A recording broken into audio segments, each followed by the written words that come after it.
उत्तर प्रदेश में आओ, बनारस से 200 किलोमीटर की दूर पर एक दरगाह है, नाम है कचौछा शरीफ। हर जुमेरात को औरतें जाकर के सजदा कर रही है।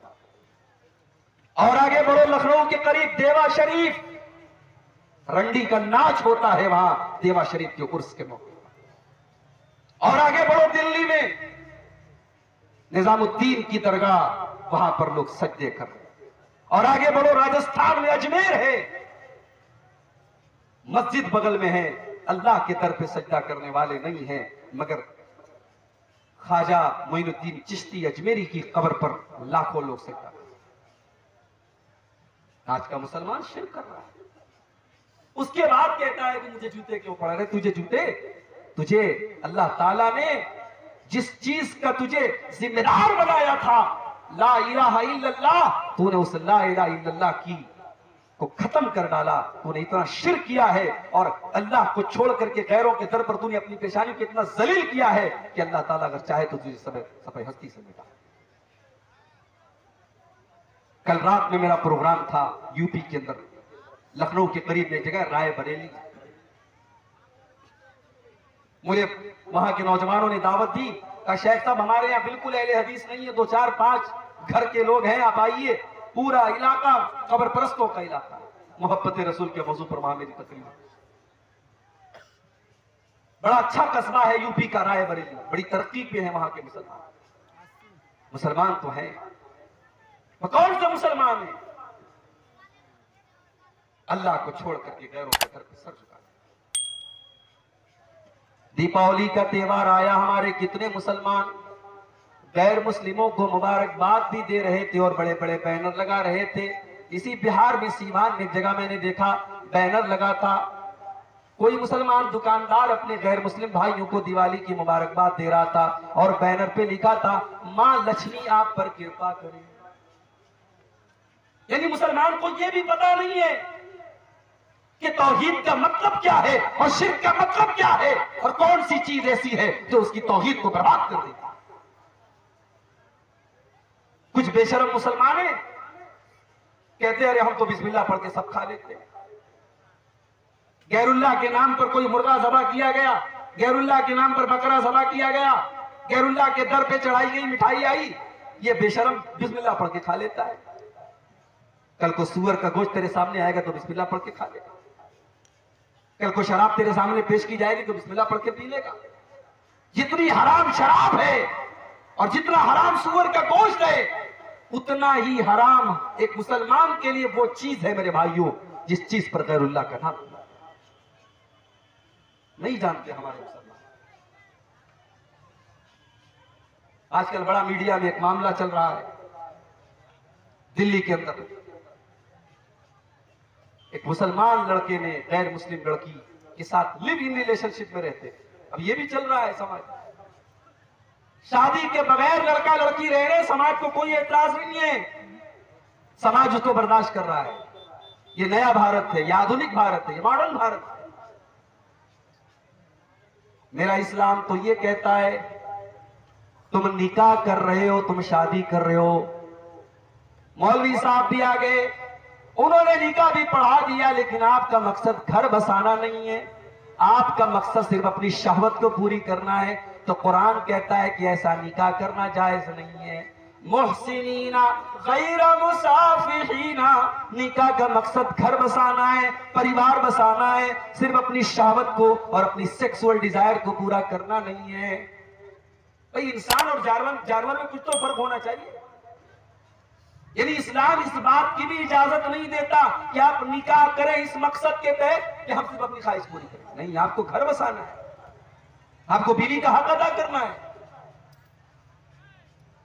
वो इस्लाम जो निकाह के मामले में इतनी पाबंदी लगाता है, क्या वो इस्लाम इस बात की इजाजत दे देगा कि लड़का लड़की बगैर शादी के लिव इन रिलेशनशिप में रहे? खुली हुई ज़िनाकारी है। और आफ्ताब नाम का वो लड़का श्रद्धा नाम की एक लड़की के साथ रहता था। सवाल यह नहीं है कि श्रद्धा के घर वालों को इतराज था कि नहीं था, सवाल यह है कि आफ्ताब के घर वालों को इतराज क्यों नहीं था। समाज की ये दोगली तस्वीर भी हमें खत्म करनी पड़ेगी। हमने लड़कियों पर पाबंदियां लगाई, लड़कों के लिए सब माफ है। स्टेज से तकरीरें होती हैं, लड़कियां मेकअप न करें, लड़कियां खुशबू न लगाएं, लड़कियां नकाब में रहें, लड़कियां पर्दे में रहें, और लड़का रात रात भर घर से गायब रहे, उसके ऊपर कोई कानून नहीं है। इस्लाम के अंदर कोई वन वे ट्रैफिक नहीं है मेरे। अगर इस्लाम एक लड़की को यह हुक्म देता है, एक औरत को हुक्म देता है कि वो पर्दे में रहे, वो बेहयाई ना करे, वो ज़िनाकारी का कोई काम ना करे, तो इस्लाम एक मर्द को भी हुक्म देता है कि वो अपनी निगाहों को नीचे रखे, वो ज़िना के करीब न जाए। वला तक़रबुज़्ज़िना इन्नहु काना फ़ाहिशतन व साअ सबीला। ऐ मुसलमानों, तुम ज़िना के करीब भी न जाना, वो बड़ा ही बुरा रास्ता है, बड़ा ही बुरा काम है।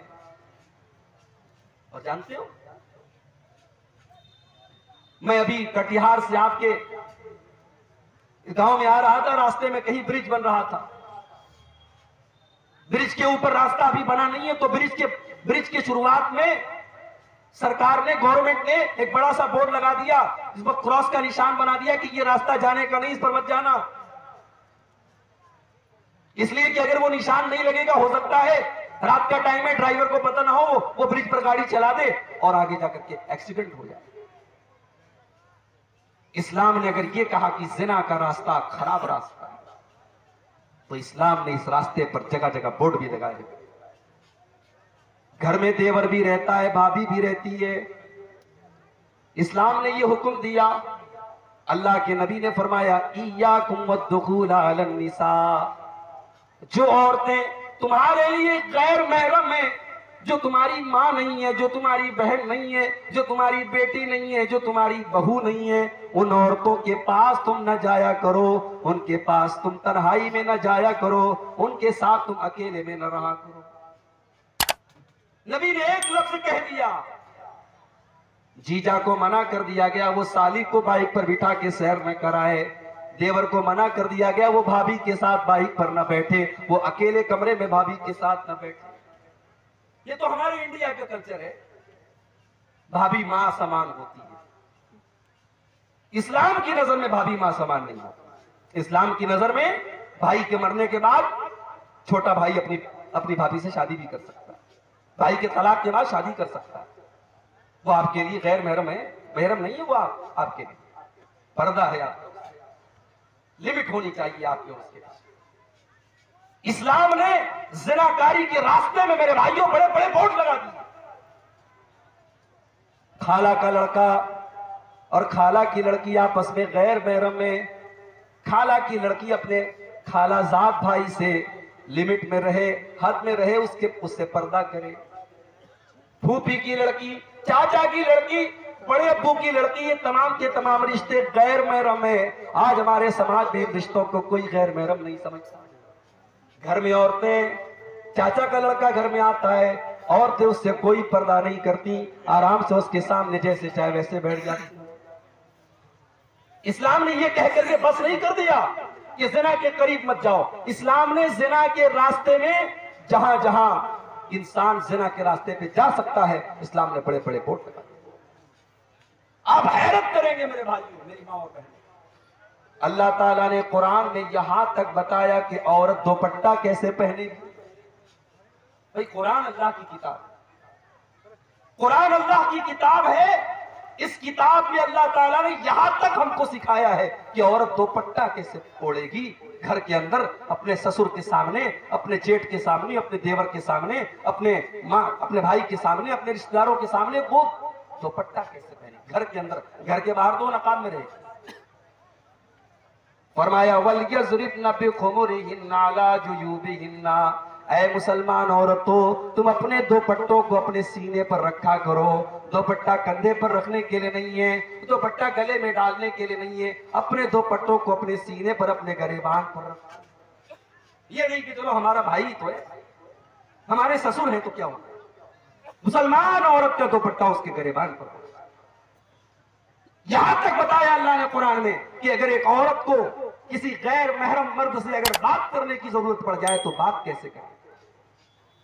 अल्लाह ने फरमाया कुरान के 22वें पारे में, फला तखज़ाना बिल क़ौलि फयतमअल्लज़ी फ़ी क़ल्बिही मरज़ुन वक़ुल्ना क़ौलन मअरूफ़ा, ऐ मुसलमान औरतों, जब तुम्हें किसी गैर मर्द से बात करने की नौबत आ जाए और बात करने की जरूरत पड़ जाए तो तुम अपनी आवाज में नरमी पैदा न करो, अपनी आवाज में लचक न पैदा करो, तुम अपनी आवाज में कड़क अंदाज पैदा करो, तुम सख्ती के साथ बात करो। सामने वाले को ये न लगे ये मुझको लाइन दे रही है, सामने वाले को ये न लगे कि ये मुझे सिग्नल दे रही है, सामने वाले की उम्मीदों को तोड़ दो, तुम सख्ती से बात करो।